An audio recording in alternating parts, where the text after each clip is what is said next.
Norðlenska nautakjötið. Uppskrift af góðu kvöldi.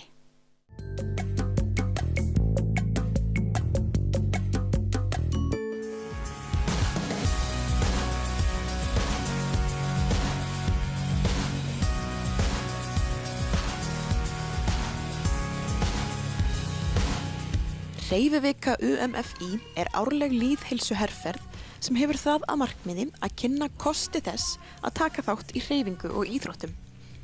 Þetta árið var hreyfivikan haldin 29. maí til 4. júní. Fjallabyggð eitt fjölmargra sveitarfélaga á Íslandi sem tók þátt, en við litum við í íþróttamiðstöðinni á Ólafsfirði, þar sem var vægast sagt líf og fjör.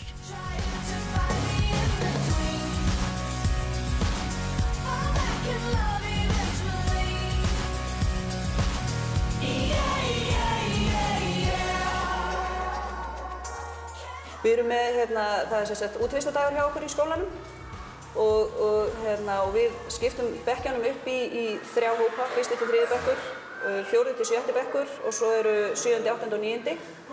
Og við erum með 1. til 3. bekk hérna í sundi núna og síðan ætluðum við að fara út í stöðvar en veðrið eitthvað aðeins að stríða okkur, þannig að við ætlum að fara inn í sal bara og bjóða þeim að fara í alls konar leiki og stöðvar.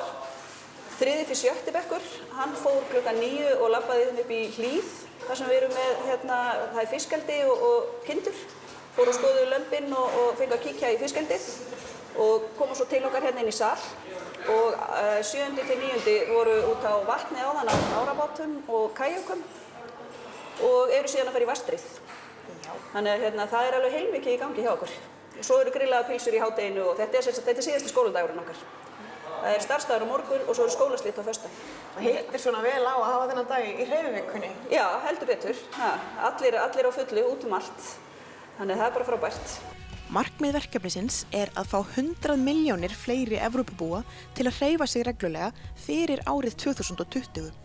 Rannsóknir sýna að einungis 1/3 íbúa í Evrópu hreyfir sig reglulega, en börn eiga að hreyfa sig að lágmarki 60 mínútur daglega og fullorðnir í 30 mínútur. Þessi hreyfivika, hún semst á vegum UMFÍ og náttúrulega í gangi út allan heim. Það UMFÍ sem hefur veg að vanda því hér á Íslandi. Og við tökum þátt í þessu eins og mörg önnur sveitarfélög og við erum með í gangi hér sundkeppni yfir allt landið sem við komum á í samráði við UMFÍ. Og þá eru skráðir syndir metrar og síðan sem sagt íbúafjöldi viðkomandi staðar sem segir til hver syndir mest. Það þá syndir metrar á hvern yfirkanta sem sagt, eða íbúa. Nú, þetta svona í seinni kantinu núna, þetta hefur oft verið fyrr í maí, þannig að skólinn eiginlega náttúrulega búinn, þannig að það eru svona færri sem að mæta fyrir viki, en samt sem áður góð þáttaka. Nú, við erum líka með, skólinn mætti með heiftadagskrá og voru hér með sund og vatnsstríð og það mikið hlaup og athafnagangur og það að fara að róa bátum og annað slíkt. Nú, á Siglufirði þá íþróttafélagið Glói, það með frisbeegolf og það svona á gamla fótboltavellinu sem kallað það þarna miðsvæðis í bænum. Þórarinn Hannesson sem reynda með frisbeegolf líka fyrir Glóa, hann með gaman sagnagöngu á Siglufirði í kvöld og þar svona verið að fara í staði sem hann hefur gefið út bækur, gaman sagnabækur og það verið að fara á staðina sem þessar sögur gerast á. Þannig að þetta svona bæjaröld og sennilega mjög skemmtilegt að vera þar. Og þetta svona það helsta sem í gangi hjá okkur. Og Fjallabyggð nú að standa sig mjög vel í þessari hreyfiviku. Jú, hér mikið að vera og eiginlega bara á flestum stöðum á landinu. Rangárþing ber af í sundkeppninni eins og og þeir unnu hana í fyrra. Þannig að það mikil barátta þar. Já. Og svo bara alls konar viðburðir í gangi. Ég sá á heimasíðu UMFÍ í fyrradag að við Ísland með flesta viðburði með höfðatölu yfir Evrópu. Og hvert svona markmið með svona viku?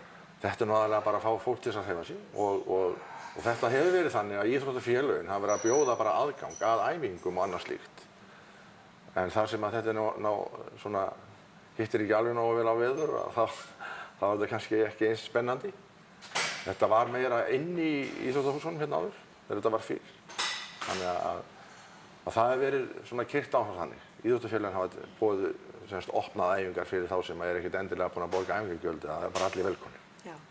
Nú erum við, talandi innanhúsaðstöðu, þá erum við hérna í nýju líkamsræktinni á Ólafsfirði. Þetta var sem sagt byggt í fyrra sumar, byrjaði þessu í ágúst minni mig. Og þá voru GIO-smiðir sem voru yfir þessari byggingu og sáu alla framkvæmd. Það eru heimamenn og ég verð að segja að þeir stóðu þessu bara mjög vel. Það var byrjað á þessu hér í ágúst og þetta átti reyndar að vera búið fyrir jól. 20. desember átti að opna en því miður þá urðu senkanir á dúknum á gólfið. Þannig að það var eitthvað verkfall í verksmiðjunni í Frakklandi þannig að þeir afgreiddu ekki dúkinn. Þannig að þetta var opnað í byrjun janúar og er mjög flott. Þetta er bara mjög flott rækt og það voru keypt tæki hérna í bæði ræktina hér og á Siglufirði. Það er nákvæmlega eins tæki, þannig að ræktin á Siglufirði er ekkert síðri en þessi þó að þetta sé nýtt hús. Þannig að við búum mjög vel að aðstöðu fyrir íþróttafólk. Hvernig eru menn duglegir að nýta sér þetta? Já. Það er reyndar, það fælt svolítið frá þetta viðtal hérna. en það er mjög mikil aukning í ræktina á báðum stöðum. Ég vil bara hvetja fólk í Fjallabyggð til þess að nýta sér það aðstöðu sem er fyrir hendi. Því að hún er mjög góð. Við erum dugleg, en við getum vel verið dugleg. Norðlenska nautakjötið. Uppskrift af góðu kvöldi.